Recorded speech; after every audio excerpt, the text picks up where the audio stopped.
Yes, that's usually all I would look at anyway, is an oppressive.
All right.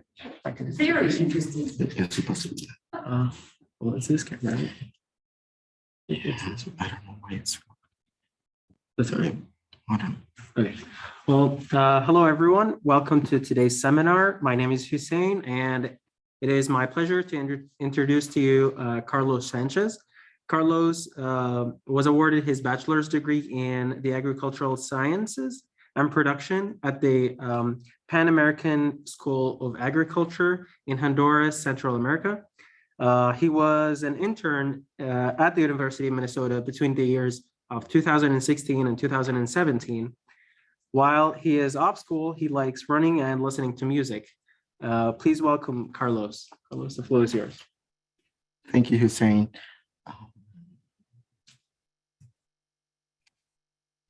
Well, thank you, everybody. I feel thankful and honored to share with you all what my research presentation or thesis is.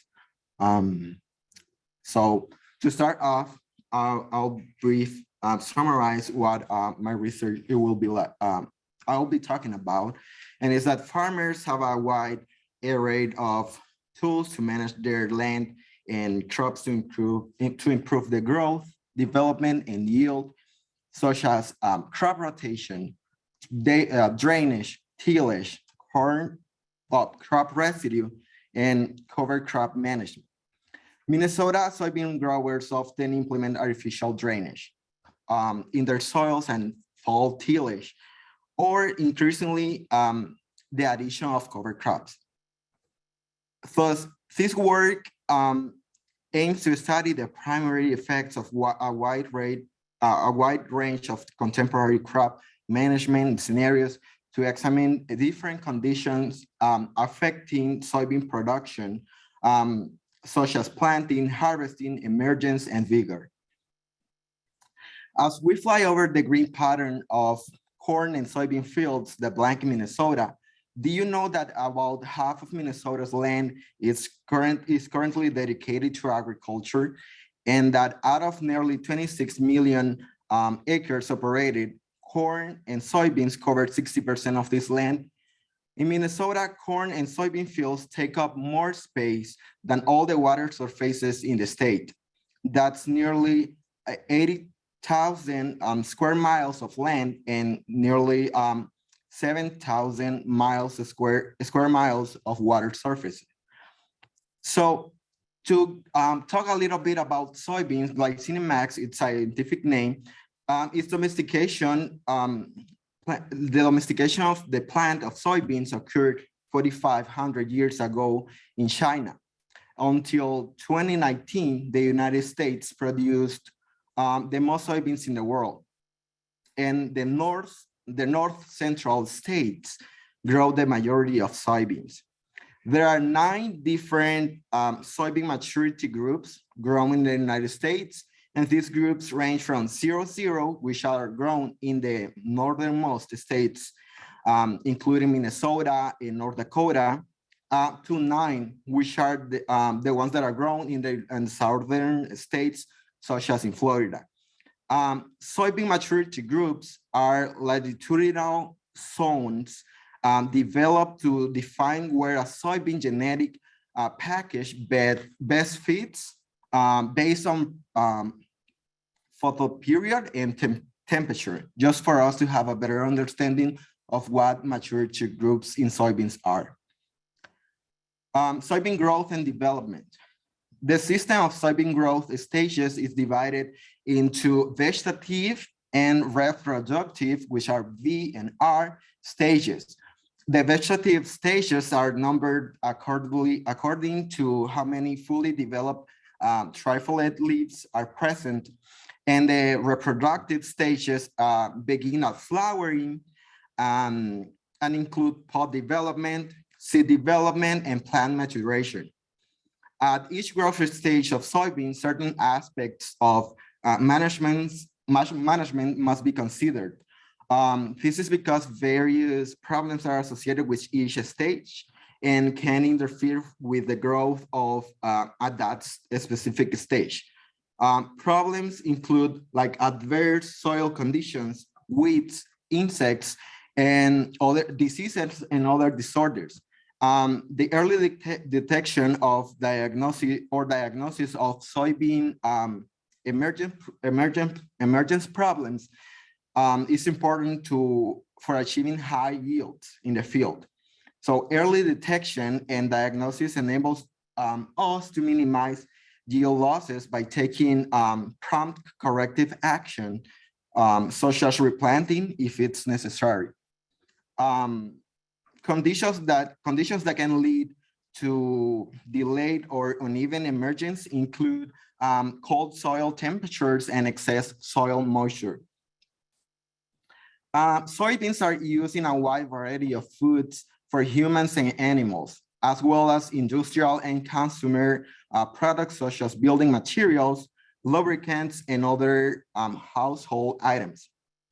Poultry and livestock feed makes up to 97% of soybean meal that's used in the United States. The other 3% of soybean meal is used in food products like protein alternatives and soy milk. Oil used for food accounts for 61% of soybean that's used in the United States. Soybean oil that's used in the United States. This oil can be used as vegetable oil for frying or baking, and as an ingredient for foods like salads, any dressings or margarines. Soybean oil used for industrial purposes accounts for 8% of soybean oil used in the United States. This oil is converted into products like paints, plastics, and cleaners. And there's a big amount of that part of the soybeans are used for biodiesels, and that accounts for more than 30% of the soybean oil that's used in the United States as well. The second largest crop grown in the United States is soybean. As with corn, soybeans are primarily grown in the Midwestern states, and Minnesota soybeans production contributes to 9% of the total soybean production in the United States, as we can see on the screen, being the third state just after Iowa and Illinois. For 2021, the soybean total production was 4.4 billion bushels, which was up 5% of what was in 2020. The mean was 51.4 bushels per acre, which was 0.4 bushels above 2021 production, mean production. And this is the second highest on record until now. The Minnesota soybean crop yield 47 bushels per acre in 2021. And on your screen or on the presentation, you can see that on the right, Minnesota ranks number 3 and just behind, as I mentioned, Iowa and Illinois.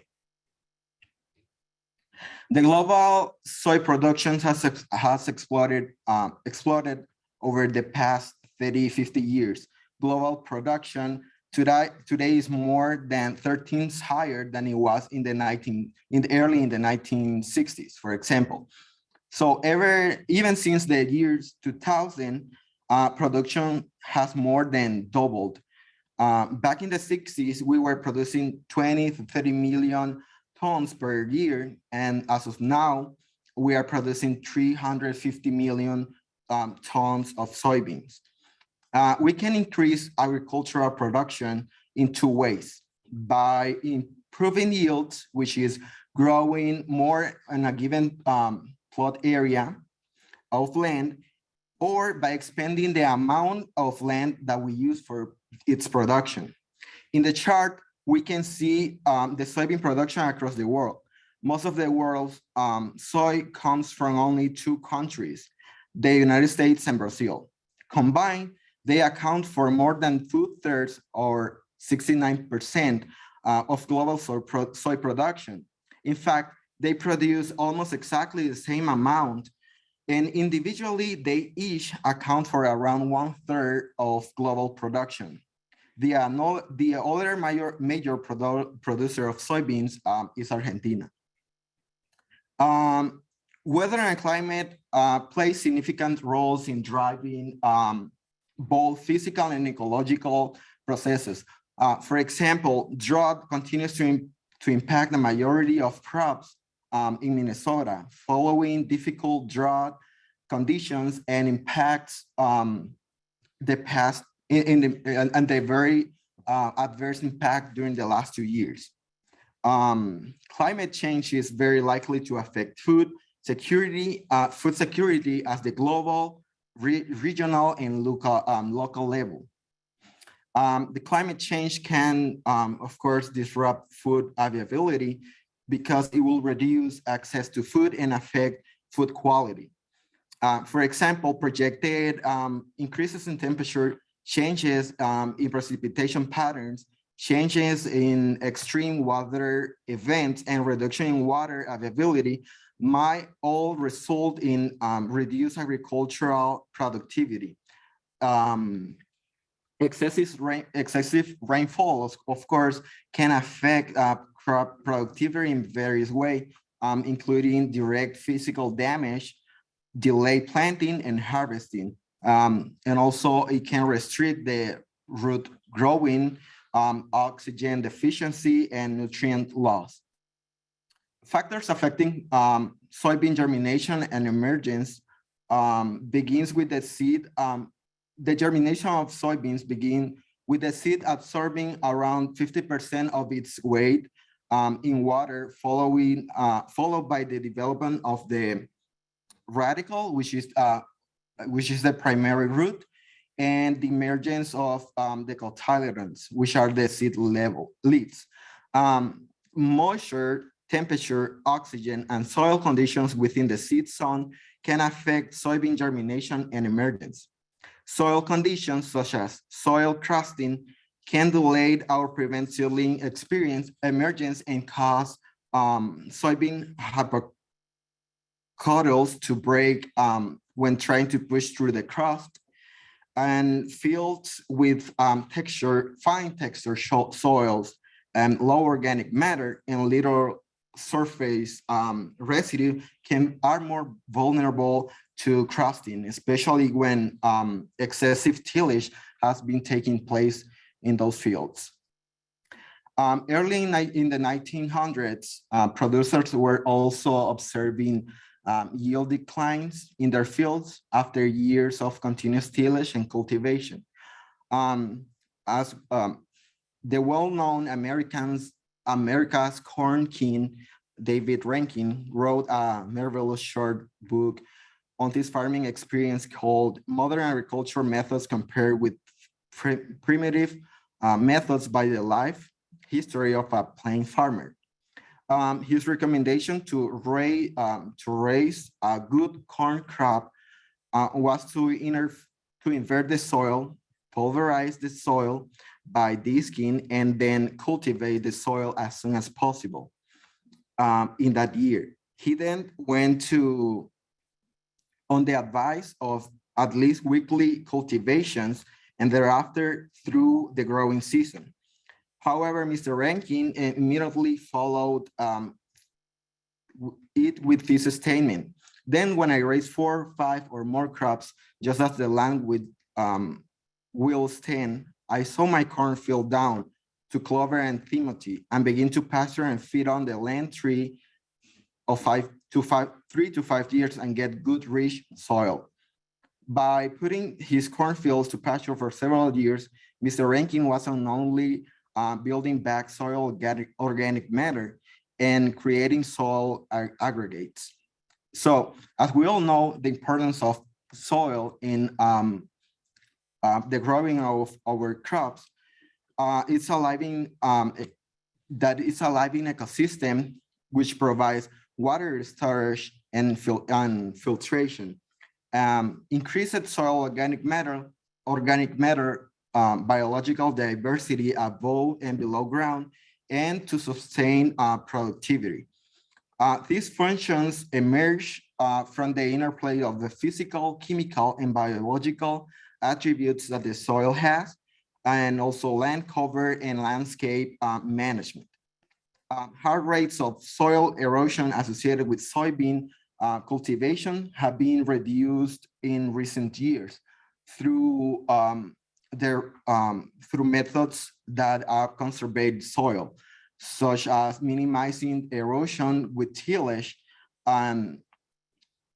But there are certain types of soils that are considered highly erodible, and these lands or these fields are still in use for soybean production.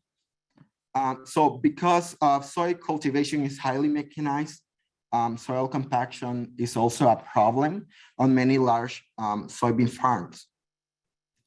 But what's a healthy soil? Arable land is a term applied to soils that are sustainable for agriculture. The soils considered best are for agriculture are the ones that count properties such as provide sufficient plant nutrients, retains and cycles nutrients, and protects water quality, hosts abundant and diversity of soil organisms, and enhance crop resistant and resilient to pests.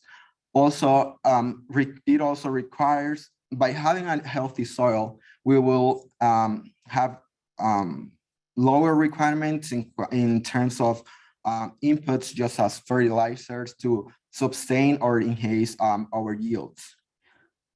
Knowing what produces a good crop has been passed down generation to generation for centuries.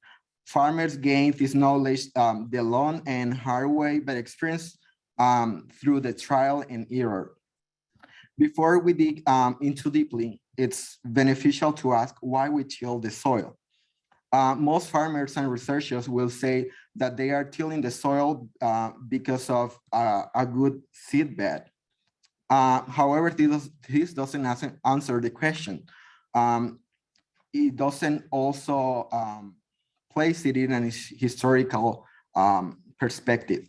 It merely causes us to rephrase this question and ask why we want to have a good seed bed. Coming up with a clean, short answer is not easy, and for now, addressing a slightly different question is perhaps more convenient and easier. So what happens if we don't prepare a good seed bed?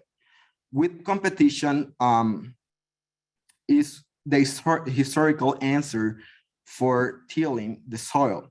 Since humans first used digging sticks to grow a crop thousands of years ago. In the United States, farmers, engineers, and researchers have played a vital role in shaping the history and progression of the tillage implements. However, this might be changing or has changed, and I'm pretty sure it will change in our future. Benefits of tilling farm field are, over the century, farmers have recognized other benefits of tillage beyond just weed management. These ones include that by tilling our land, it dries and warms soils during the wet and cold spring months. Also, it breaks down the previous crop's residue and removes roots and compaction. And also, we can consider the integration by using tillage. We can integrate manure and fertilizers into the soil. Mechanization around the world. Agricultural mechanization and technology have helped enhance farmers' productivity, particularly in industrialized countries with larger farms that require timely field operations during the farm and spring. Such countries include the United States, which all have an average farm size of at least 250 acres. The arrival of mechanization in the early 1900s and its progression through the 2000s relieved the food pressure and of these countries, booming populations as the field workforce lightly rotate. The trends among corn yields, number of tractors, and hours of labor per acres are evidence of the importance of mechanization. So in general, mechanization is an important step in agricultural areas that have changing workforce and require timely field operations due to water constraints.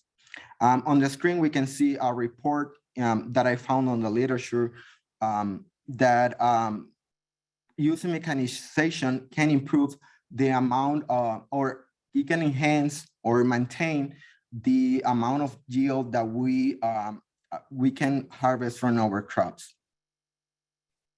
But recalling on the importance of well-structured soil, I can take you guys back to 1930s where the Dust Bowl took place. And it was also known as the Dirty 30s, which emphasized the need of soil conservation and adopting reduced tillage systems or strategies. Also, those terms tended to lessen soils continue to erode in many regions. To have a well-structured soil, I will emphasize that we need to increase the amount of organic matter, soil organic matter. Then it will also help to resist the soil compaction, improve water infiltration and drainage, and also will have less soil erosion. And here's a picture of what I was talking previously about the Dust Bowl. All these benefits are based on building and preserving good soil structure. And I can also say and add to this that tillage breaks apart soil aggregates, damaging the existing soil structure. And so the deeper and more aggressive the tillage is, the less structure the soil will have.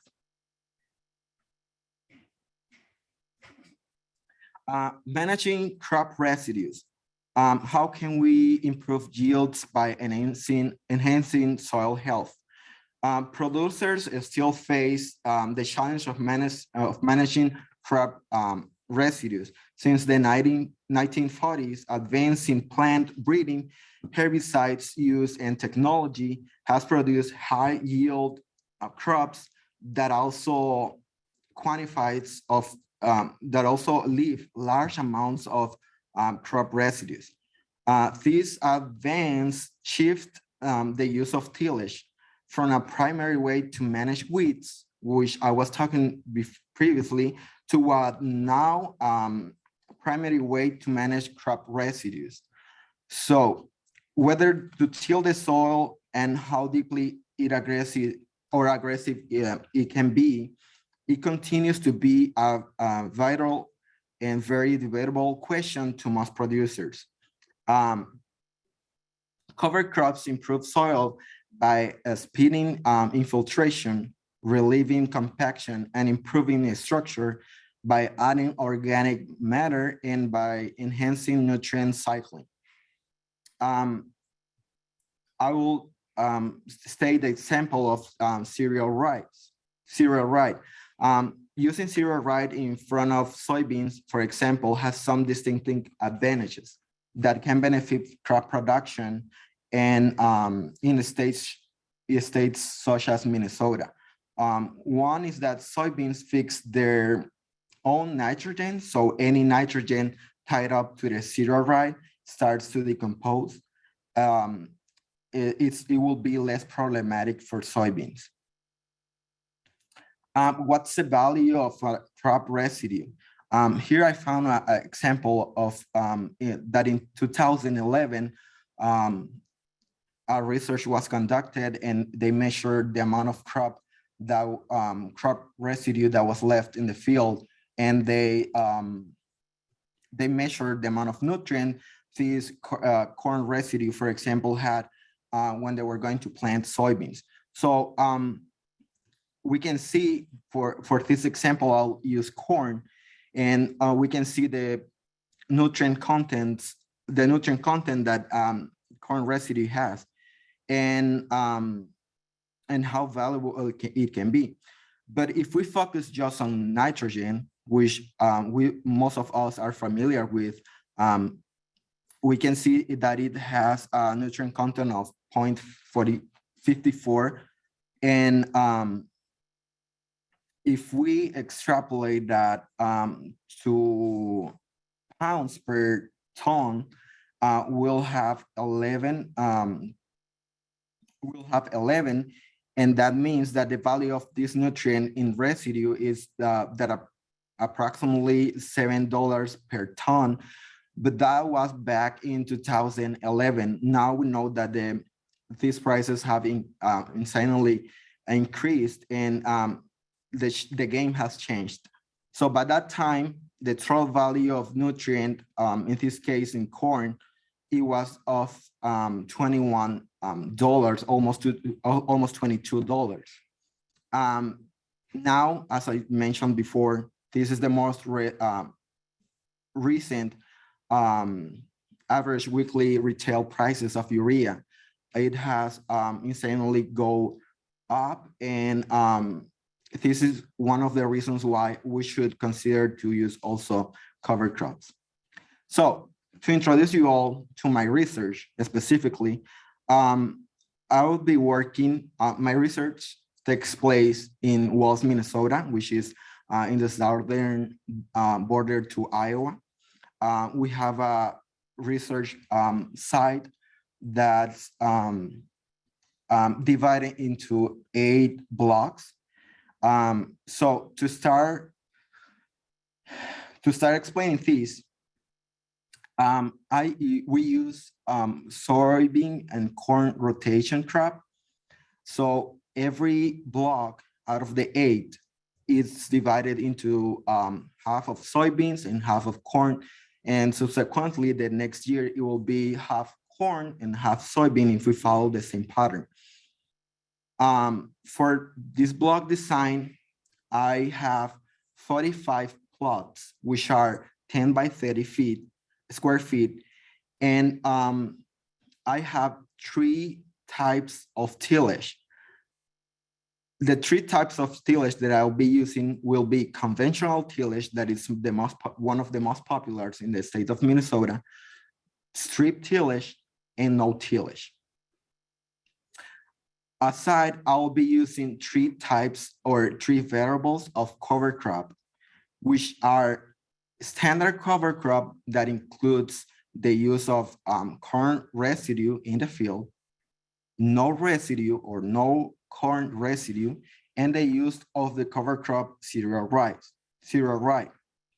So going back to it, to my blocks, I'll have soybean and corn rotation, and additional to it, I'll have drain and undrained conditions for each block.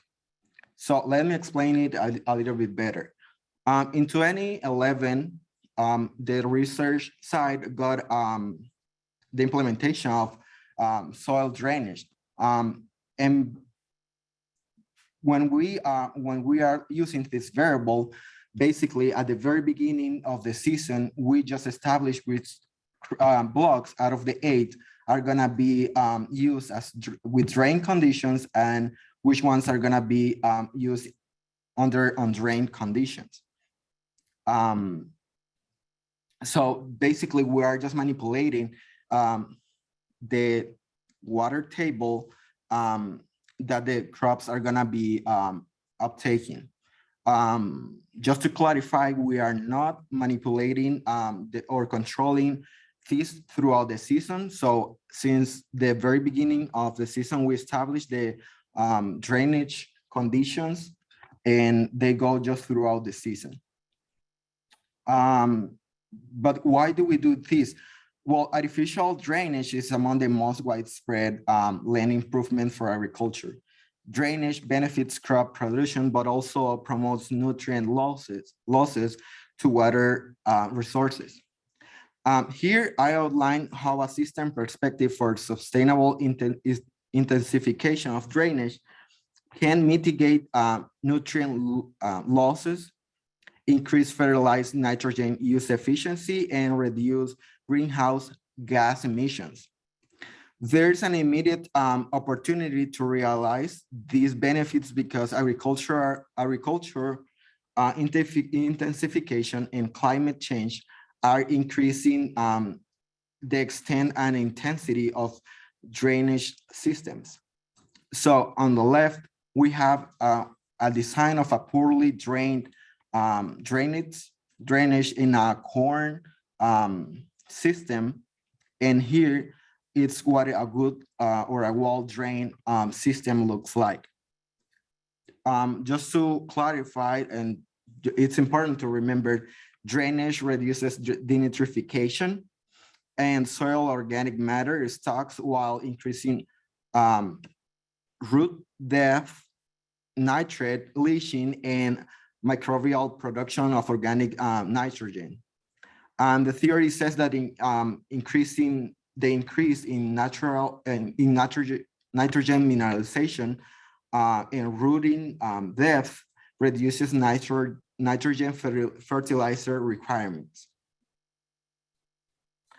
So once again, going back to my site, first I described that I'm using the rotation of corn, soybean, then I'm using the drainage variable, which includes undrained and drained conditions.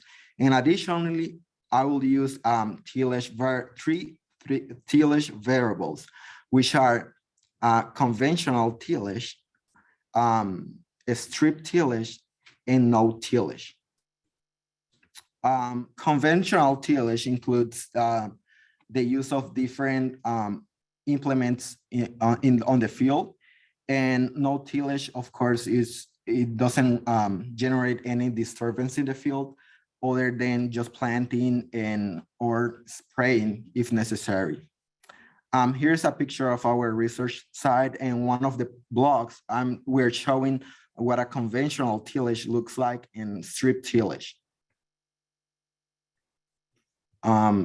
So after all these variables are considered for this research proposal, we are also intrigued to use, as I mentioned, cover crops or corn residue management.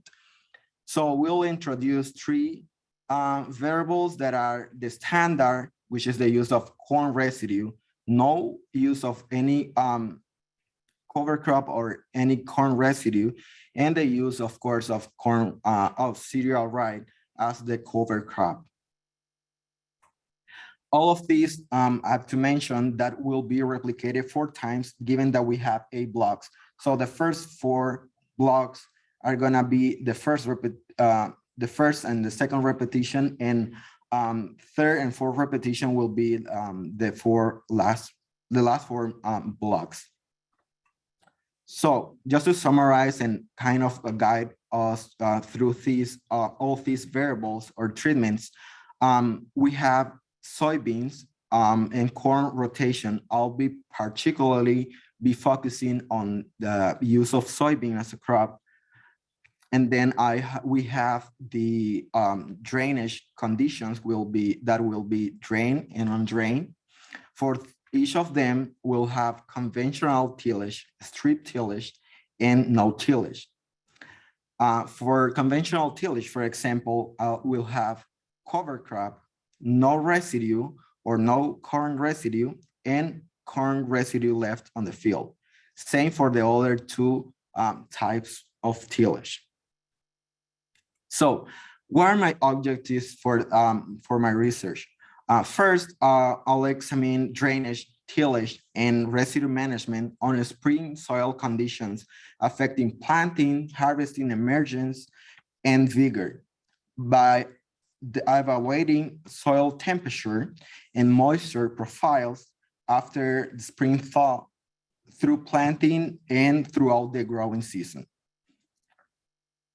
For data acquisition, our lab have invested in a weather station that uses soil sensors, soil temperature sensors, and soil moisture.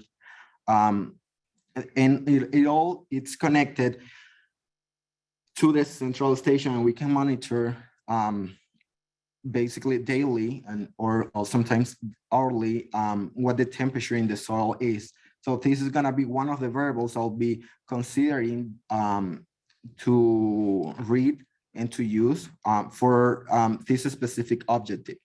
I will be reading temperature, or will be reading temperature and moisture throughout the profile of the soil in 4 different points. That will be 2, 6, 12, and 24 inches of deep. This is just an example of a layout of the sensors across the field. And as I mentioned before, for this particular objective, all of these conditions will be being measured more focused on the very beginning of the establishment of the crop, which include the emergence of soybeans. For my second objective, I'll evaluate the 2- and 3-way interaction between tillage, drainage, and residue or cover crops by examining all interactions of soybean yield and soybean seed quality. Here's the same picture I showed before, and I'll be just measuring and comparing all the variables I have in terms of tillage, drainage, and cover crop or crop residue management. For the measurement of soybean quality, I'll be using near infrared machines that are gonna provide us with data that's from the protein content in the soybeans, oil content, and amino acids. For my third objective, I'll be examining the primary and interactive effects of drainage, tillage, and corn residue on soil chemical and physical parameters. For this, I'll be considering parameters that are affected by all these principal or primary treatments. For these, I'll, of course, will be using the soil sampling, and just to remind again, I'll be just focusing on the soybean plots primarily. On the right, it's a in situ soil core technique that we'll be using, probably modifying to contrast the net nitrogen that's probably produced of mineralization in the soil. For my fourth and last objective, I'll complete a comprehensive physical, chemical, and biological analysis of the site to evaluate long-term effects of drainage and tillage. I'll be using soil root penetration resistance, bulk density, and water filtration. Also, nitrogen, by measuring the nitrogen availability. So since the establishment of the research site, we've been collecting data that's up to or more than 10 years ago. And one of my goals involves the use of or compare that data to what we have currently in that research station, just before we implement any other new studies or new research for the following years. Here I can, I'm just showing what root sampling was last year, how I'm scanning those root these soybeans and try to find if there's any difference among treatments that involve all the variables that I mentioned before. Here, just example of a bulk density, sampling, and water infiltration. I'll be also using, as I mentioned, soil root penetration resistance.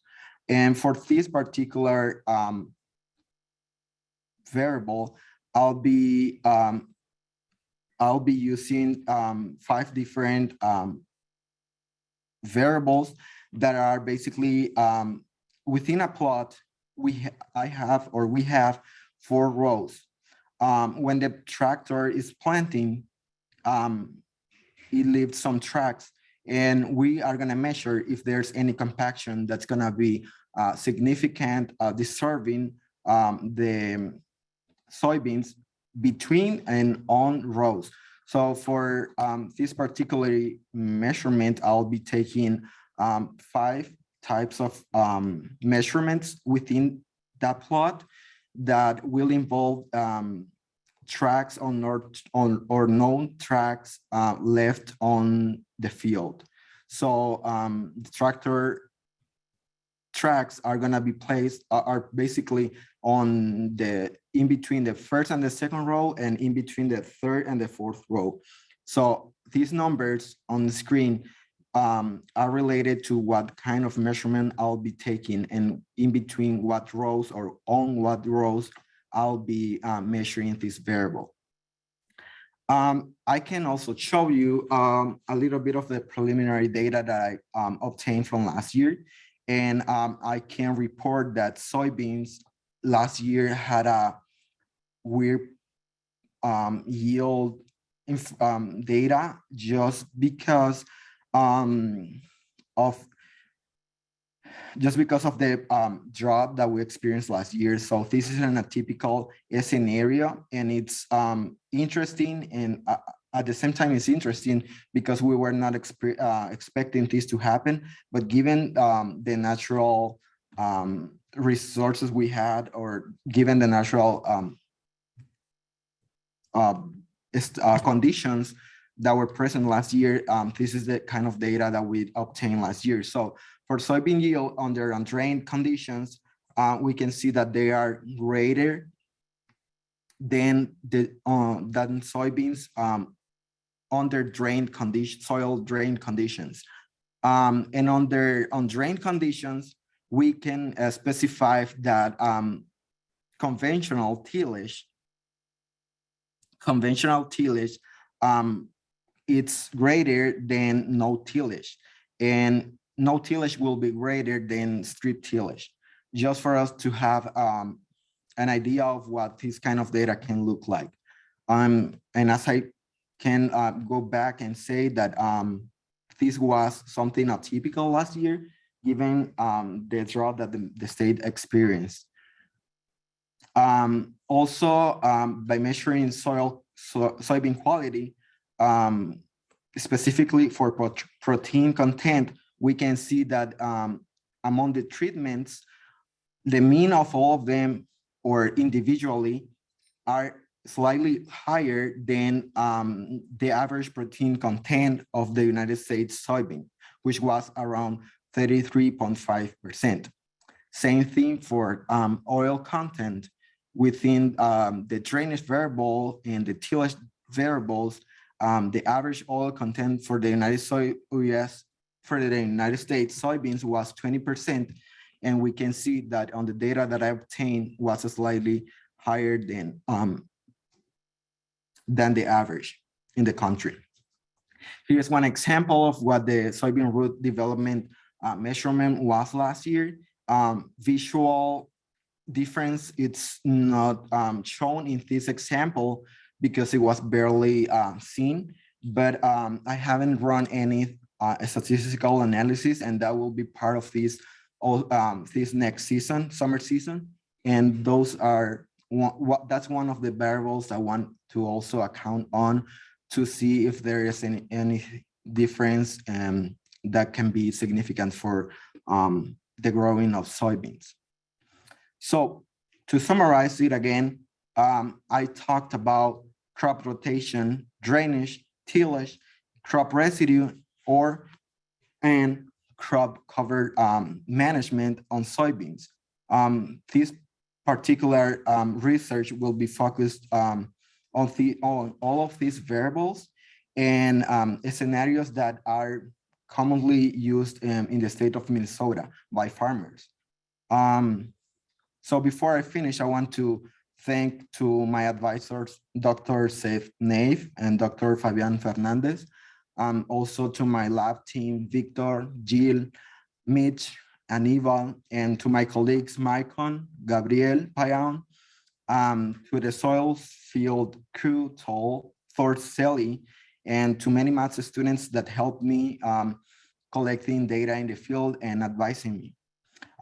A special shout out to the for funding this research to the Minnesota Soybean Research and Promotion Council and also the University of Minnesota.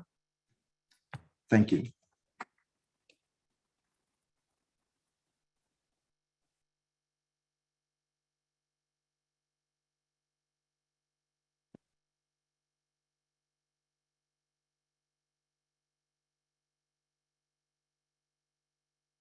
If you guys have any questions, feel free to address them to me or drop them on the chat.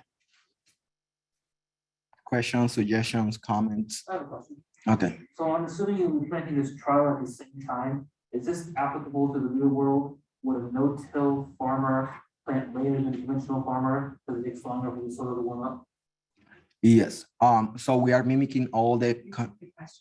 Okay. So the question was if we are mimicking all, or if it will be the same of using all these variables to what's in the. Are you planting at the same time? If we are And is painting. this applicable? If we are planting at the same time, yes, it is. We're just trying to mimic all what Minnesota farmers are doing, and that's exactly what they are doing. It's all applicable to it, and it's throughout the season too.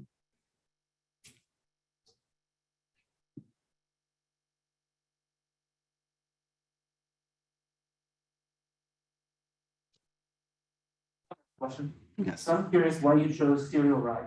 Cereal rye has allelopathic effects, particularly against corn and grasses. Yes, but the amount of so the question is that why are we chose to use cereal rice? Going back to the literature review, there's a very good article and research that was done in North Carolina, and there's a comparison of cereal rye to ryegrass, and basically what they're saying is that since it's more popular, it's something that we should consider on knowing, but there's also advantage of the amount of residue that's left in the field in comparison to ryegrass. So very few things that are different from each other, but that are essential for soybean specifically growth.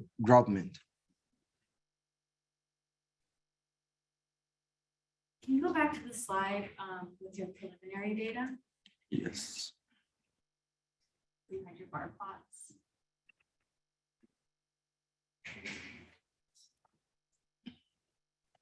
Yeah.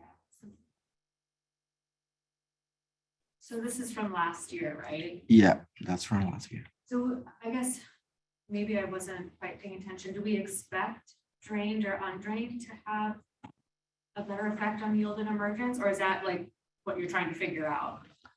That's a good question, because that's what we're trying to figure out. But by previous knowledge in this research side, we can say that soybeans on their on drain conditions will behave worse than soybeans under drain conditions. Okay. But because last year amount of rainfall was slightly was like less than average, that's why we see this weird pattern. Okay. So that's why you see a switch. So yeah, if this year is like, normal. If rain conditions this year are like normal, they go back to normal, we are expecting to see differences or changes into this. Thank you. Yeah, but it all can change or it can be the same. Yeah, I have a question about those results too, because for me, it's very surprising that even like we had less water last year, and when you have conventional tillage, supposedly you would have more evaporation and less water, and you still have greater yields, right?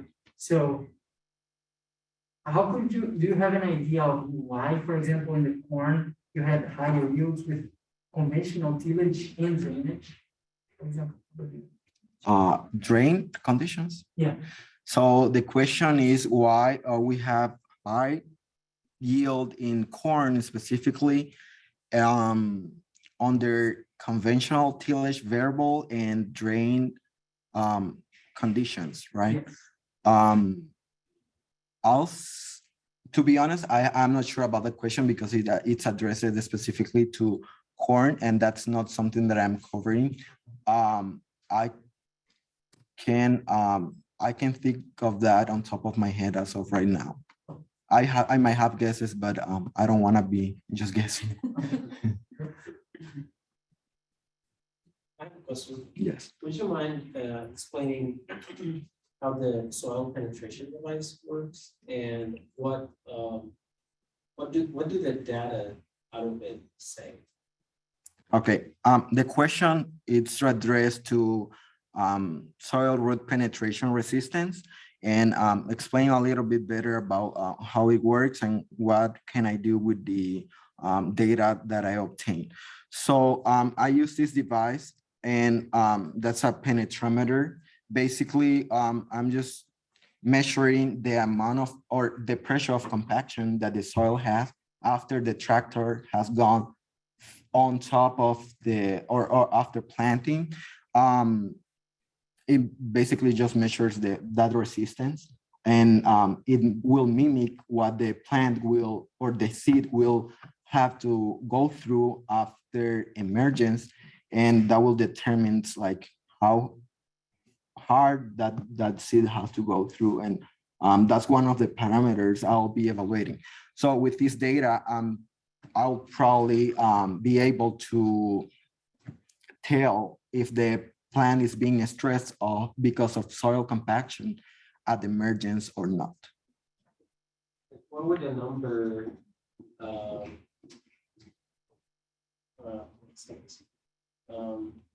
when would the plant be resist or is it just a kind of like the more the number the more the resistance? So the question is about numbers, right? To be honest,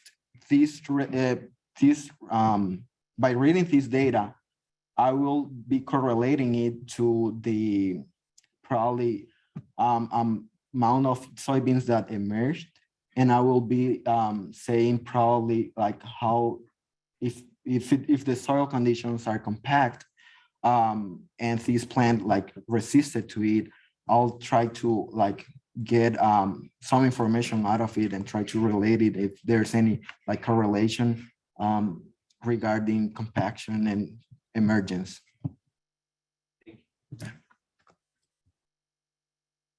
Yeah, so this is interesting. Like, what is like a normal reading in a soybean field where you're, I guess, in wells where you're working? These are clay soils, so Islamic clay soils, and I'll be expecting to have higher readings than probably soils here on campus. I don't remember, to be honest, like a number in specific, but this is the kind of comparison I'll be doing with these readings. Or like our soils, I guess. Maybe this isn't a question for you. I'm just thinking about just like the overall compactness of soil and how that can affect. But yeah, that's what you're figuring out. So Yeah. Thank you. But I think I understand what this trying to ask is, for example, if you hypothesize that with tillage, you have less compaction, or maybe with strip tillage or No not tillage. you have less compaction, something like that. Do you have an idea of that? Well, this, Or maybe you didn't run any analysis with that kind of data yet? no, I haven't run any statistical analysis, but I can, that's one of the things that I will try to find out what's happening, and also comparing it throughout the years and how, like, we know that the site, it's been in use for drainage conditions for 10 plus years, for tillage purposes less than that time. So we want to compare this data and see if it all, like, it's related or correlated to what we are experiencing right now. Yes. I'm not sure if I missed or not, but I'm curious about when you do this kind of experiment, are you going to keep the dips, the machine into the soil to solid dips every time? Okay, the question is how deep I have to go when I'm using the penetrometer. Fortunately, this device, it's super modern, so it tells me how deep I have to go. It doesn't exceed more than, for this particular measurement, I don't exceed more than 15 inches. It goes, like, it tells me numbers from 0 to 15 inches. So I just have to kind of decide and normalize or homogeneize what the measurements are gonna be like. But at the end, when I'm reached like 15 inches depth into the soil, there's just a small beep that means that I have to finish. If the reading is too fast or too slow, the device also will tell you that, and you will have to, like, redo it basically. How deep do you plant a soybean? When you plant it, it can be up to 6 inches, but normally for this study, I'm considering 2 inches. Mhm.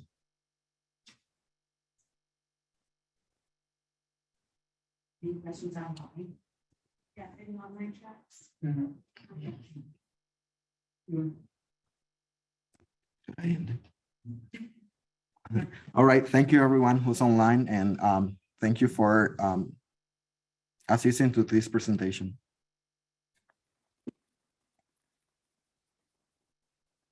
Don't turn the meeting off because Alex.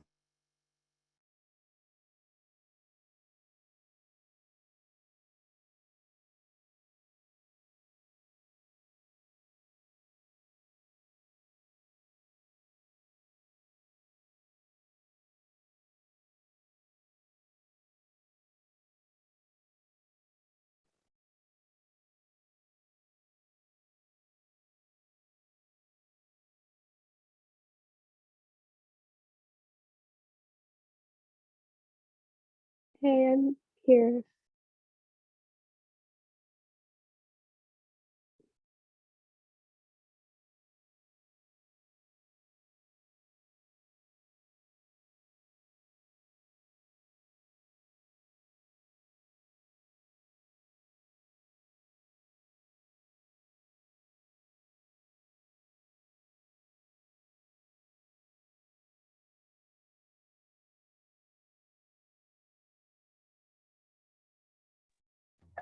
I'm doing stats right now. No. Figured it out. It's the mystery to No, stats. We'll help you with your statistics, Carl. Don't worry. These are- That was really good. And I really like how you added all the transition slides and walked us through your methods as compared to Thursday. Like, that was so much more clear, I think, at least from my perspective. Oh, yeah. It was so much better, Carlos. Congratulations. Thank you. Yeah, nice job on these slides. Figures were very nice. You didn't have a lot of information for the slide, it was everything well organized. Thank you. I'll just say that, like, your first 3 questions were about more. It says, you said like multiple times throughout your presentation, I don't care about corn, like, it's just there to rotate or whatever, so I might any reference to corn yields that you get. Yeah, right. At the end. It's like, you kept getting corn, I mean, they're interesting, but like, I was just like, well, I don't know if he knows, because looking at the corn. Yeah, do you care about corn yield, or is that just something that you collect anyway? No, this particular research, it's like divided, so somebody else is taking care of a core, like somebody else is doing research on that, but it's like complementary to my research, and mine is complementary to his, so yeah, of course, I care about yield and amount of residue left in the field, but other than that, I don't. How do you, sorry, how do you actually quantify the amount of residue? We basically, Is it just like a percent coverage, or it's like a? let me show you, because I have that slide already. We basically just collect it. Oh. Yes. Because after that, we'll have to put it back for some treatments. So that's why we have to weigh it and then like replicate kind of. So I guess that's why I thought it was a nice job. So I thought, since this is the first time I saw it, I kept wondering, okay, what is he actually trying to get at here throughout all that introduction? And I didn't really get a sense of what has already been done and what are you doing this next? So what about your work is actually so you're going to answer a question that's unanswered? Is it because you're going to be using maturity group 1 soybeans and it's in Minnesota? Is that the question? Or have other people done similar studies or portions of what you've done? Do they have answers that might help derive some of the questions that you're asking? Well, So thank you. So think about like developing that sort of story when you do when you give your talk, like when you do these events. And then the other thing that I know what these things are, but I assume that maybe everyone in this room knows what these things are, like conventional strip tillage and no-till. Not everyone knows what those things are.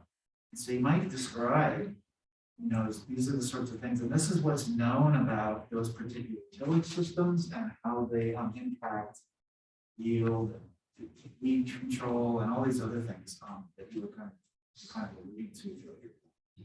So I thought those sorts of things might add to the presentation. So figuring out what are the key papers that have been published in this area that you can build upon and discuss. Okay, these guys figured out this, and I'm really interested in this aspect. Or their experiment was kind of weak in this area, so I'm really interested in trying to confirm what they did or to add that or add more to it. I thought you did a nice job, but just think about building a story and not just giving us a lot of information. Build the story on why do we want to know this? What's known? Why do we want to know this? And what am I going to do to solve these questions that I've already discussed in the introduction part?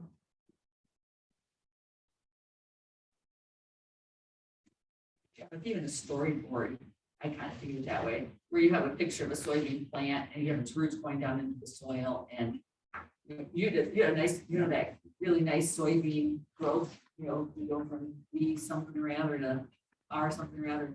And you did a little bit of it where you showed where the emergence was and how important it was.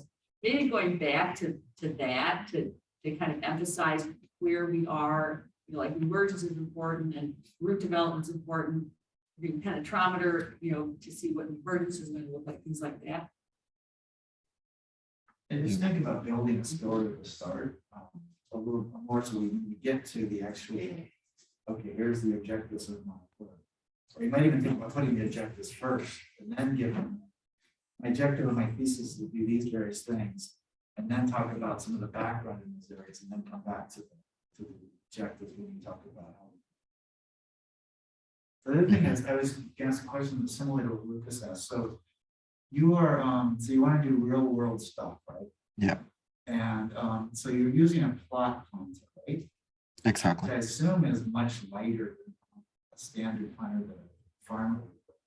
So Yeah. Is there some way to then you're going to measure compaction in those rows where the wheels of the tractor are? So is there a way to compensate for the fact that the tractor you're playing with is probably a fifth the weight of a planter that a farmer would use? That's a good point, and it's something that I discussed with my advisor, and we both agreed on.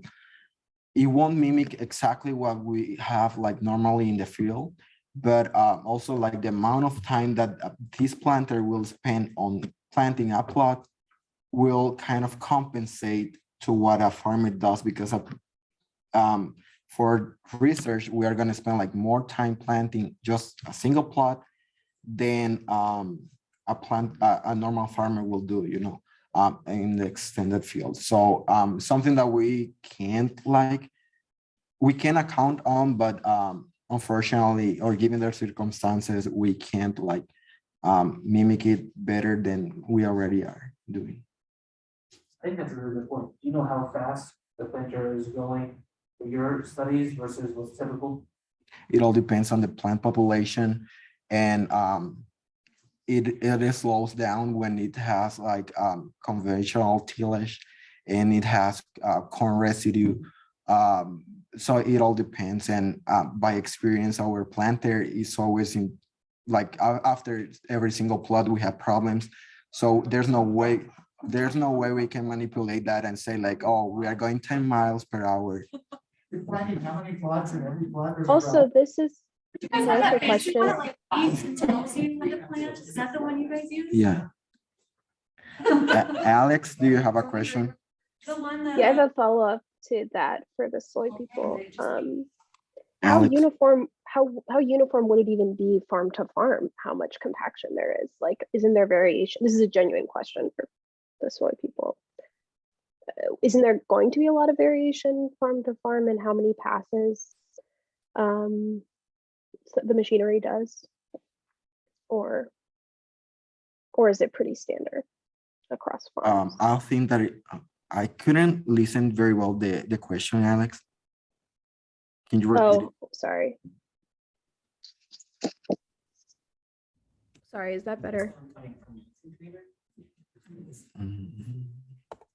Can you hear me or no? Nothing? Oh, now it's better.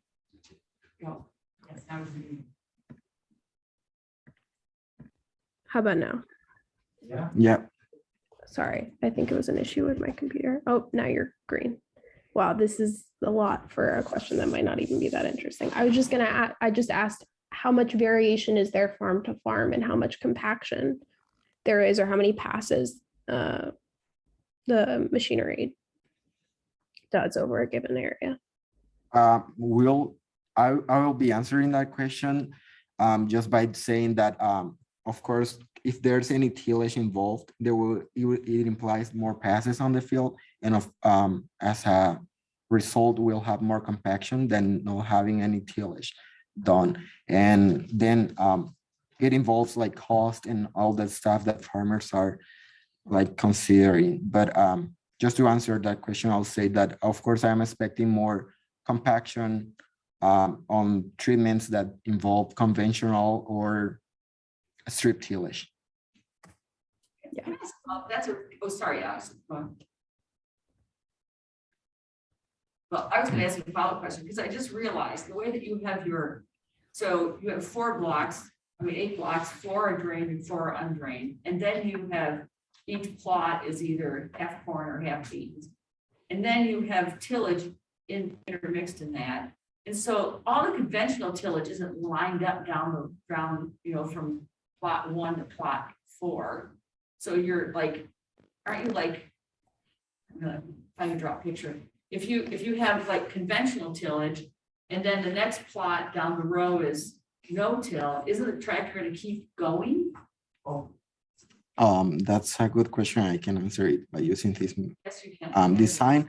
So we will have we have 3 times 15 plots per tillage treatment. So for the first one, when we are using strip tillage, all of these 3 lines will be under strip tillage. Yeah, but what about the next plot, the next block? Oh, the next block, it just changes, or it can be the same. So what I'm saying is that if you have no till, and then in the next block is conventional, do you have enough room to get a tractor in between blocks? No, so this is the block design.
What about now, Alex? Yep, I can hear you.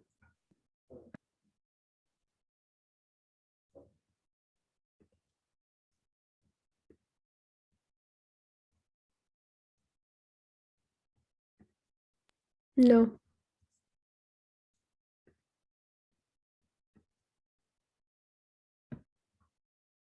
Other comments?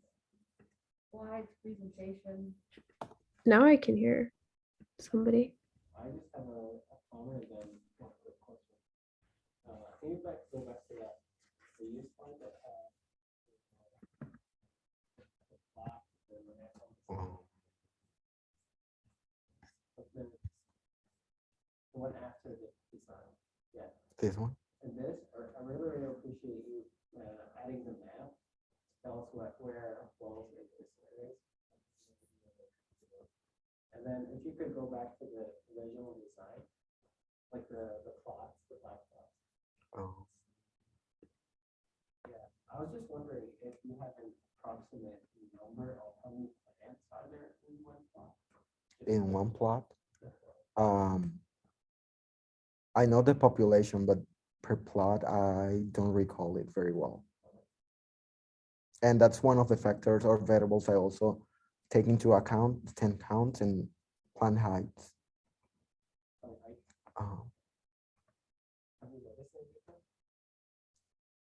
Yes, we have, but I have not, I don't have that data as now, but yeah, there's a difference.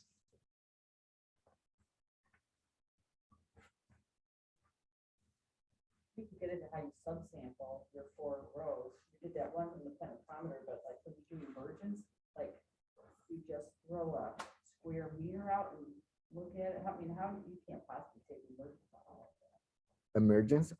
Well, we are planning on use cameras, like time-lapse cameras. And also because it's just a very time sensitive variable that I'm like measuring.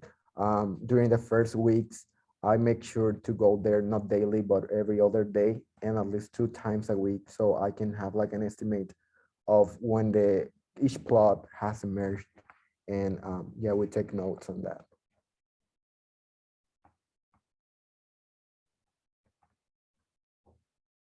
Other comments?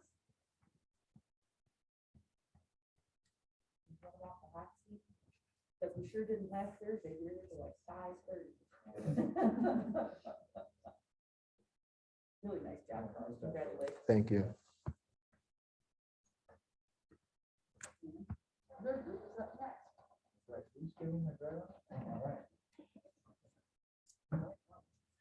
Thank you, everyone.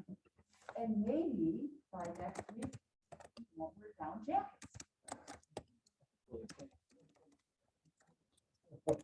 And maybe, I did not say you will not. I don't. It is, I saw that too. They have been holding that